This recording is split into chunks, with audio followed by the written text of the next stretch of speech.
Kakatulong daw ang bembang kapag stress ka. Shave ka ng shave, hindi ka naman nadidiligan.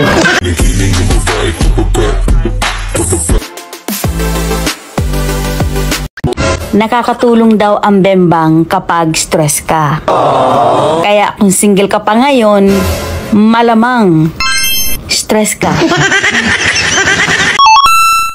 Yabang mo nga. Di mo naman maisagad. Ma, naglalaro ba kayo ng baril-barilan ni Papa kagabi? Hindi naman, baby. Bakit mo natanong yan? Rinig kasi kita kagabi, sabi mo kay Papa, mahal, wag mo munang iputok. Hindi pa ako ready. Ang unfair ni Mama, kailangan ko pang umiyak para padidihin ako, pero kay Papa, isang kalabit lang pwede na. Ma, nag-practice po ba ng boxing si Papa kagabi? Hindi naman, anak. Bakit mo natanong yan? Rinig ko kasi si Papa kagabi, sabi niya, mahal, isang round lang ang kaya ko. Ma, gulay bang niluto mong ulam kagabi? Hindi naman, anak. Bakit mo natanong yan? Rinig kasi kita kagabi, sabi mo kay Papa, mahal, ang laki naman ng talong mo, di ko kayang kainin yan. Hilaw kasi yun, anak. Hoy, tigil mo na yan. Shave ka ng shave, hindi ka naman nadidiligan. May mga tao talagang hindi marunong makontento. Yung pinaluhod mo na nga, gusto padapain mo pa.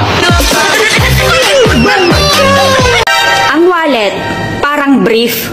Masarap titigan kapag malaki ang laman. Kung wala pang nakakapagpaligaya sa'yo, antayin mo ako. Ipagmamaneho kita. Sasamahan kita kahit hanggang langit ang ruta. May pahawak-hawak pa sa dibdib pag nagwawalis. Anong tinatago mo dyan? Sama ng loob? Kanood ba? Kining sir? Unsa na siya? Kana ba day? Mo na kondom. Mo ka na gitawag nga safe sex. Yun na pa. Nga naman day, wala day sex sa inyong bukid? Naaman. Pero di pa din unaan ka grabe nga. Astang panit mga tangtang. Ito, pinagpalit mo sa malapit. Boys, tayo yung dumating sa kanila. Napakaswerte natin. At tinanggap nila tayo. Tapos lulukuhin natin, sasaktan. Mali ang ginagawa nyo.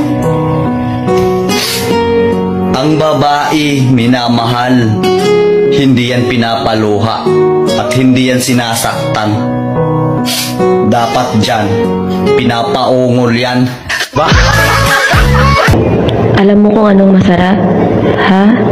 Ha? Isa pa? Ay, ang hirap maghanap ng trabaho. Anong pagkain natin? Nasa lamesa. Ikaw nang bahalang pumili. Isang pirasong tuyo? Ano pagpipilian ko? Pumili ka kung kakain ka ba o hindi. Yung ganda mo parang gel. Pangpatigas lang.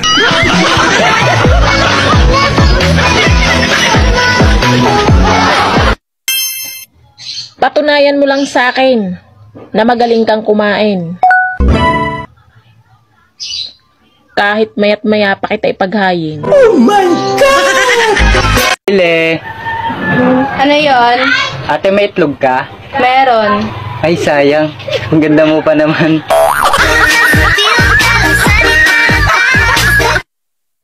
Babe, inaya ko ng tropa, inom daw kami. Sinabi ko hindi pwede. Wala naman ako sinabi hindi ka pwedeng uminom Sabi ko nga hindi pwede. Hindi ako pwedeng mawala sa inuman. Thanks, babe.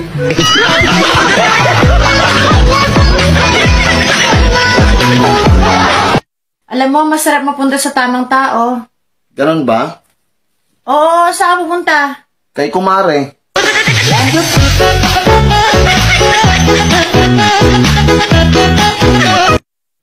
Nabaliw man ako sa'yo noon. Sorry. Nalipasan lang ako ng gutom.